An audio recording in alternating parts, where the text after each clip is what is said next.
Welcome to the Deep Dive, where we cut through the noise and get straight to the insights that truly matter. Today, we're diving deep into the intricate evolution of Bitcoin addresses, and crucially, the best practices for making sure your crypto transfers are ironclad secure. It really is quite a journey, yeah. From Bitcoin's earliest days right up to its, well, cutting-edge innovations. We'll peel back the layers on the Bitcoin improvement proposals, the BIPs that have, fundamentally changed how we interact with the network. We'll explore the unique strengths and, yeah, sometimes surprising weaknesses of each address type. Exactly. And for those of you who are already pretty immersed in the crypto space, maybe you're building, investing, or just intensely curious, this isn't going to be a basic 101. We're drilling down into the core mechanics to really elevate your understanding of efficiency, enhance your privacy, and cement your transfer security. Consider this your fast track. Yeah, moving beyond just the surface level. So let's unpack this. Let's start right at the beginning, the genesis of Bitcoin, with those very first address types. What were they like? Okay, so we begin with P2PKH. That's pay-to-public key hash addresses. These are the ones you probably recognize. They start with a 1. They were the network's original sort of foundational address type. Right, the classic Bitcoin address. Yeah, basically a simple lock-and key system, funds sent directly to the hash of a public key. Functional, for sure, but their straightforward simplicity quickly showed limitations as Bitcoin's use cases started to expand. Okay, so if P2PKH was the simple lock, what prompted the move to P2SH? That's pay-to-script hash, introduced back in 2012 via BIP 13. This feels like a pretty significant step up for enabling more complex stuff. It absolutely was. P2SH allowed for much more, let's say, sophisticated conditions for spending funds. Think things like requiring multiple signatures, multi-sig. What's clever about it is that instead of revealing the entire potentially lengthy, complex script, we call that the redeem script up front on the blockchain. Which would take up space and cost more. Exactly. Instead, only its cryptographic hash is visible initially, the full redeem script. That's Oh. only revealed by the recipient when they actually go to spend those funds. Ah, I see. So it streamlines things for the sender then. P2SH basically shifts the burden of revealing the complex details to the recipient, makes the transaction cleaner for the sender, and it dramatically increased flexibility for things like multi-signature schemes, right? The old bare multisig was clunky. P2SH bumped multisig support up to 15 keys, big jump from the original 3-key limit. Precisely, 15 keys. It was a huge leap forward in script complexity without, bloating the blockchain for every single transaction. And yeah, you'll spot these P2SH addresses because they typically start with a 3 Yeah, free. it's the 3 addresses. Okay, makes sense. But there's a critical caveat here. While the network will accept a P2SH locking script based on its hash, if somehow an invalid redeem script's hash is used, well, you could accidentally lock your funds permanently. Oh, wow. So the hash looks valid, the network accepts it, but the underlying script is garbage. Exactly. The output would simply be unspendable. It's powerful, but you have to be precise. Okay, noted. So from this early evolution, we then transition to what feels like a really revolutionary upgrade for Bitcoin. Segregated witness, or SegWit. This was a significant soft fork. So backward compatible activated in August 2017, detailed in BIP 141. What was the core game-changing idea behind segregated witness? Well, the core concept is pretty much right there in the name. SegWit separates, or segregates, the witness data, which is primarily the transaction's signatures, from the main transaction data block. And then this witness data is given a substantial discount, 75%, and how transaction fees are calculated. Yeah, 5% discount. Yeah, 75%. So in essence, it allows more transactions to fit into a block, effectively increasing the block capacity without a hard fork block size increase. That's a massive benefit for scalability and fees, obviously. But it also addressed a really long-standing architectural vulnerability, didn't it? Transaction malleability. It did. That was arguably its primary foundational benefit, fixing transaction malleability. Before SegWit, transaction IDs, the TXIDs, could subtly change before confirmation. This made it incredibly difficult, almost impossible, to build reliable, complex smart contracts or Layer 2 solutions on top of Bitcoin. Because you couldn't reliably reference an unconfirmed transaction. Exactly. By removing signatures from the data used to calculate the TXID, SegWit made TXIDs immutable, fixed. This was the crucial fix that truly unlocked the potential for innovations like the Lightning Network. Right, Lightning needed that stability. And with SegWit, we saw the introduction of new address types specifically tailored for this new structure. How did those emerge? Yes, with native SegWit, we gained two main types. First, P2W PKH, or pay-to-witness public key hash addresses. These are for your standard single signature transactions, and they require a compressed public key. And then for more complex scripts like advanced multisig setups, there's P2WSH, pay-to-witness script hash. This one uses a more secure 32-byte SHA-256 hash of the script, which is an improvement over the older P2SH method. Okay, but wait. A lot of people, exchanges, wallets, were still running older software. How did SegWit ensure backward compatibility during such a significant transition? How could an old wallet send to a new SegWit address? That's where the nested or wrapped SegWit types came into play. Ingenious, really, specifically P2SH, P2WPKH, and P2SH, P2WSH.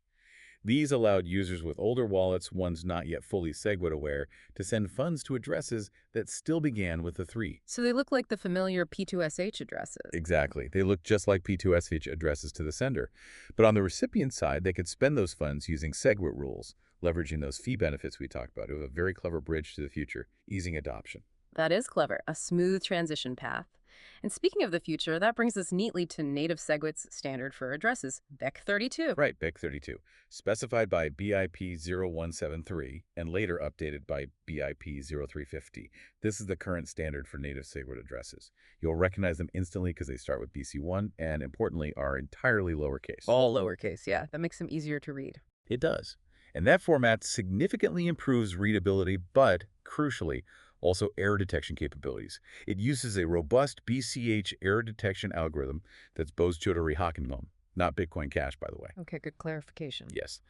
And this algorithm is far superior to the older Base58 check used for legacy and P2SH addresses. So even a tiny typo has a much, much higher chance of being caught before you send funds.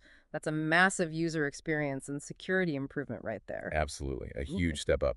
BEC32 is also even more weight efficient in terms of block space, which translates directly to lower transaction fees and potentially faster propagation across the network. However, For all its clear advantages, it's worth noting that even now, not all platforms universally support sending to BEC32 BC1 addresses just yet. still, really. Still, it can be point of friction for some users, a practical consideration we should definitely revisit when we talk about transfers. Okay, definitely. And that leads us to Taproot, the most recent major soft fork, activated November 2021, defined by BIPs 340, 341, and 342. What are the core innovations Taproot brought? It feels like another big leap.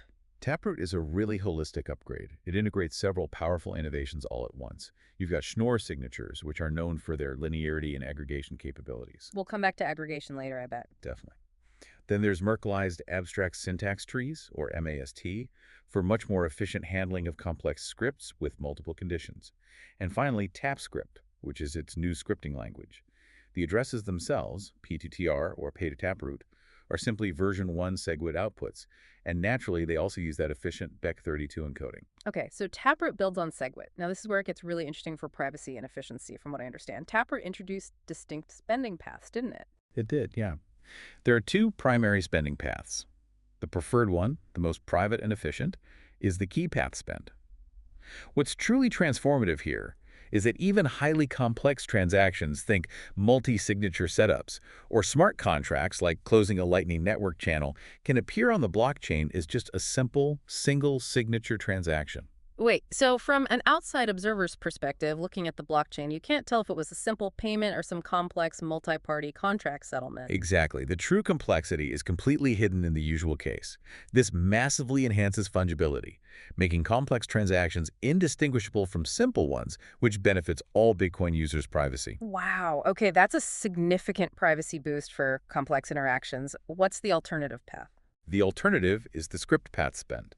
This is used when the key path isn't feasible, maybe because not all parties agreed, or a specific condition needed to be met. Even then, Taproot is clever. It only reveals the specific conditions that were actually met to spend the funds, not the entire range of possibilities. So it still offers significant privacy and data size benefits over the old pre-Taproot methods like P2SH or P2WSH. Right. I remember some early discussions when Taproot was launching about the anonymity set. The idea was that early adopters might stand out. How has that actually played out? That was a valid initial consideration, yeah. Early on, P2PR addresses were distinguishable. So if only a small percentage of transactions used Taproot, those transactions might have been in a smaller anonymity set, potentially making chain analysis slightly easier for those specific outputs. However, that concern diminishes rapidly with wider adoption. And adoption has been pretty strong. Taproot now accounts for a significant percentage of all Bitcoin outputs being created.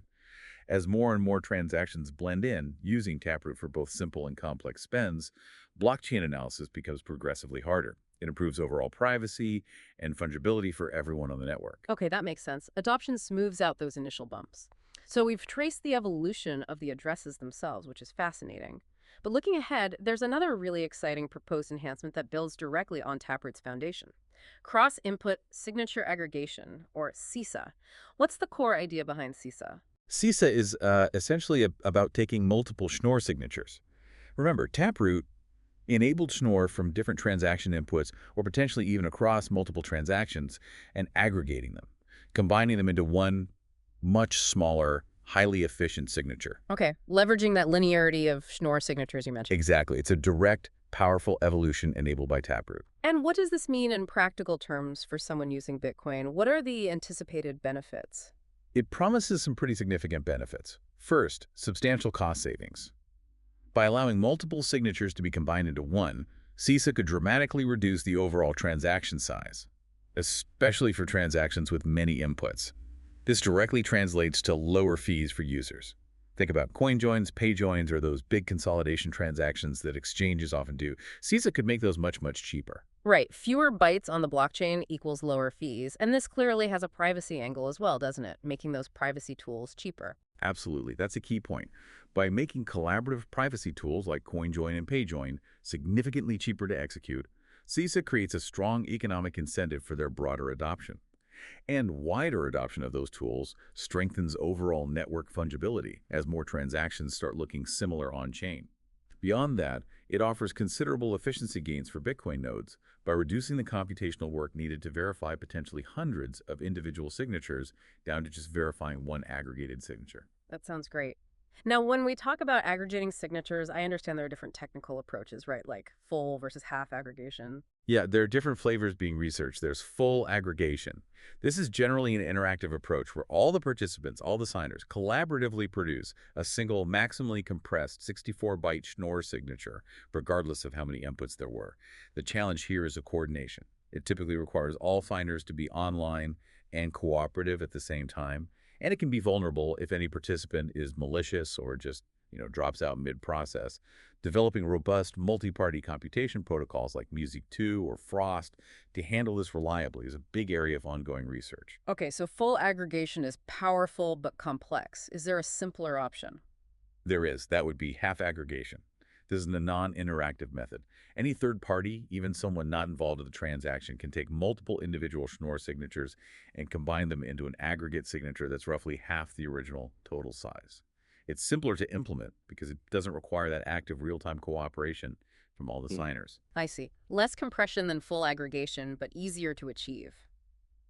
Now, when we talk about the scope of this aggregation, are we just talking within a single transaction, or could it apply more broadly, like across a whole block? Good question.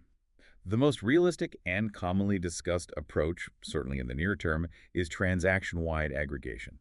That means signatures within a single transaction are combined. This offers clear benefits, reducing transaction size and fees, especially for those transactions with many inputs we talked about. Like an exchange batching withdrawals. Exactly. And then there's the more ambitious sort of theoretical pinnacle block-wide aggregation. Aggregating all signatures in an entire block. Yeah, the idea is to aggregate all Schnorr signatures across an entire block into just a single signature. In principle, this offers the absolute maximum space savings. Imagine reducing potentially thousands of signatures down to just one 64-byte signature per block. However, it introduces significant new complexities and security trade-offs, particularly concerning how the network handles block reorganizations or reorgs. So block-wide aggregation is likely a much longer-term research prospect. Got it. Transaction-wide seems like the main focus for now. So CISA sounds incredibly promising for Bitcoin's future efficiency and maybe even privacy. But where are we on the implementation roadmap? Is this coming soon? Well, CISA is still very much a proposed enhancement. It's not actively being deployed yet.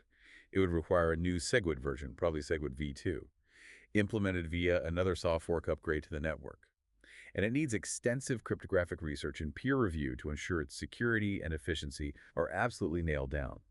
There are significant engineering challenges still, like designing those robust multi-party signing protocols for full aggregation we mentioned, and ensuring compatibility with potential new opcodes. However, it's worth noting that some benefits of signature aggregation, particularly using non-interactive methods like half aggregation, can actually already be achieved off-chain or in peer-to-peer layers. Oh, how so? For example, within Lightning Network messaging protocols, you can use aggregation techniques to make the communication between nodes more bandwidth efficient, even before a base layer soft fork enables CISA on-chain. So the underlying tech is already finding uses. Interesting. So progress is happening even if on-chain CISA is still down the road. Okay, let's shift gears now from the theoretical and future-facing to the intensely practical. Navigating Bitcoin and crypto transfers safely. This is absolutely where the rubber meets the road and where small mistakes can lead to irreversible, painful losses. First, understanding wallet compatibility seems absolutely critical, especially with all these address types we've discussed. It truly is, and let's be crystal clear on this. Generally speaking, transactions between all the main Bitcoin address types, Legacy 1 SegWit, Nested 3 or native BC1, and Taproot BC1P are technically possible for receiving funds. The Bitcoin protocol itself allows this interoperability. The real challenge, the friction point, however, often lies with the sending platform support, or lack thereof, for specific address formats. Right. And we see this frequently.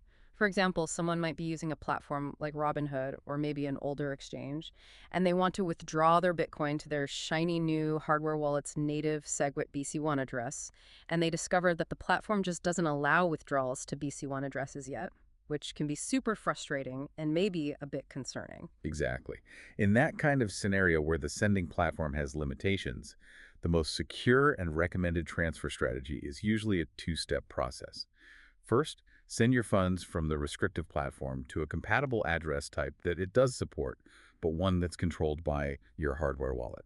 Maybe generate a legacy address starting with 1 or a nested SegWit address starting with 3 fund in your hardware wallet just for this purpose. Okay, so send it to an older format address on your own device first. Precisely. Get the funds under your control. Once those funds are securely sitting on your hardware wallet, you can then, from within that same hardware wallet's interface, easily transfer them internally to your preferred native SegWit BC1 or Taproot BC1P address. This way, you consolidate your funds into the most efficient address type while staying entirely within your secure environment. And crucially, most modern hardware wallets are designed specifically to allow you to generate and manage multiple address types, all derived from the same single seed phrase. That's a key point. Your seed phrase controls all these different address types, so use an intermediate address on your own hardware wallet as a bridge if needed. Good tip. Now this brings us to the non-negotiable critical safeguards for any crypto transfer, Bitcoin or otherwise. It gets said a lot, but it really bears emphasizing. Blockchain transactions, once they are broadcast and confirmed by the network, are irreversible. Absolutely irreversible. There is no central authority, no customer support line, no undo button you can press if you make a mistake. It's final. So what are the most common pitfalls? The errors we absolutely must train ourselves to avoid? Human error is by far the biggest culprit. Sending crypto to the wrong address is just devastating. Even a single incorrect character in that long string means your funds are likely gone forever. Sent to an address nobody controls, or worse, to a complete stranger's wallet. Another frequent and incredibly costly mistake is choosing the wrong network when sending tokens. This is huge outside of Bitcoin too. Sending, say, USDT stablecoin on the Ethereum network when the recipient is expecting it on the Tron network, or Solana, or Polygon. Yeah, I heard horror stories about that. It almost always results in permanent loss. The tokens arrive on a network where the recipient's address isn't valid or accessible for that specific token. Gone. Okay, wrong address, wrong network. What else? Fees. Fees, definitely, especially when networks are congested. Underpaying the transaction fee, or gas, on networks like Ethereum can cause your transfer to get stuck in limbo for hours, days, or potentially indefinitely, or it might just fail entirely after a long wait. And finally, a basic but crucial one, always verify wallet and asset compatibility. The receiving wallet must explicitly support the specific cryptocurrency you are sending, and it must be configured for the correct network you're sending on. Don't assume compatibility. Okay, those are the big pitfalls. So beyond just knowing what not to do, what are the proactive steps, the checklist we should run through every single time to prevent these costly errors? Number 1, non-negotiable. Always use copy-paste for addresses. Always. Never ever attempt to type out a cryptocurrency address manually. The risk of error is just far too high. Copy paste. Got it. Secondly, triple check everything before you hit send. Meticulously verify the recipient's wallet address, character by character if possible, or at least the first few and last few characters, and double confirm that it matches the correct network for the specific asset you are sending. Third, manage your fees actively. Don't just accept the default fee your wallet suggests, especially during busy times. Check current network conditions using tools like Etherscan's Gas Tracker for Ethereum or mempool.space for Bitcoin. Ensure you have sufficient funds in your wallet not just for the transfer amount, but also to cover the network fee. Good point. The fee comes out of your balance, too. Exactly. And fourth, arguably the most important safety tip, especially for larger amounts. Always send a small test transaction first. Always. Send a tiny, insignificant amount, wait for it to confirm fully at the recipient's end, verify they received it correctly on the right network in the right wallet. Only then, once you have confirmation that everything works exactly as expected, proceed with sending the full, larger amount. That test transaction step feels like such a simple thing, but it probably prevents so many disasters. It absolutely does. It takes a few extra minutes, costs a tiny bit in fees, but the peace of mind and risk reduction are invaluable.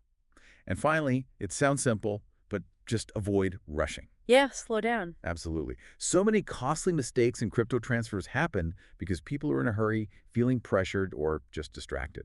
Calm, informed, patient decisions are paramount when dealing with irreversible transactions. Bro. Oh, and it's also worth a brief mention, especially if you're interacting with exchanges or regulated services.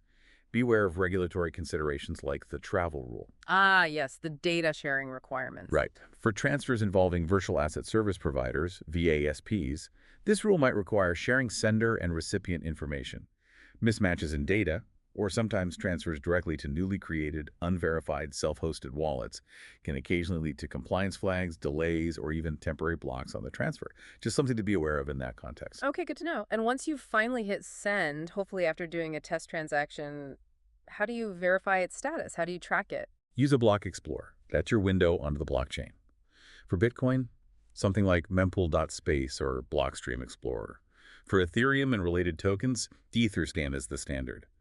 For other chains, there are equivalents, like Solscan for Solana. You take your transaction hash, the TXID, which your wallet should provide after you send, plug that hash into the search bar of the relevant block explorer. It will give you real-time updates. Is it pending? How many confirmations does it have? Has it successfully completed or did it fail? It provides all the critical details. Excellent. So use the Block Explorer to monitor it until it's fully confirmed. All right, what a journey. We've gone from Bitcoin's foundational legacy addresses through the efficiency gains and malleability fixes of SegWit, explored the better readability and error detection of native SegWit's BEC32, and peered into the future with Taproot's really profound privacy and scalability enhancements. We even touched on the exciting future potential of cross-input signature aggregation, CISA. And, perhaps most critically, we really underscored the absolute necessity of rigorous, disciplined transfer best practices. Remembering the irreversible nature of these transactions, meticulously avoiding those common, costly pitfalls, and always implementing proactive safeguards like triple-checking, managing fees, and, crucially, sending those small test transfers first. This knowledge isn't just, theoretical trivia. It's absolutely essential, practical knowledge for anyone navigating the dynamic crypto landscape confidently and, most importantly, securely. Indeed. It's about protecting your assets in this space. Now, as a final thought, considering this ongoing push, we've discussed the drive for even greater efficiency and privacy in Bitcoin through innovations like Taproot and the proposed CISA, what new, maybe unforeseen challenges might emerge as these technologies achieve broader adoption? Particularly, how might this continued evolution shape that delicate, maybe even contentious balance between user anonymity and network transparency? And what could that ultimately mean for the very nature of financial interaction on the blockchain in the years to come? Something to perhaps ponder until our next deep dive.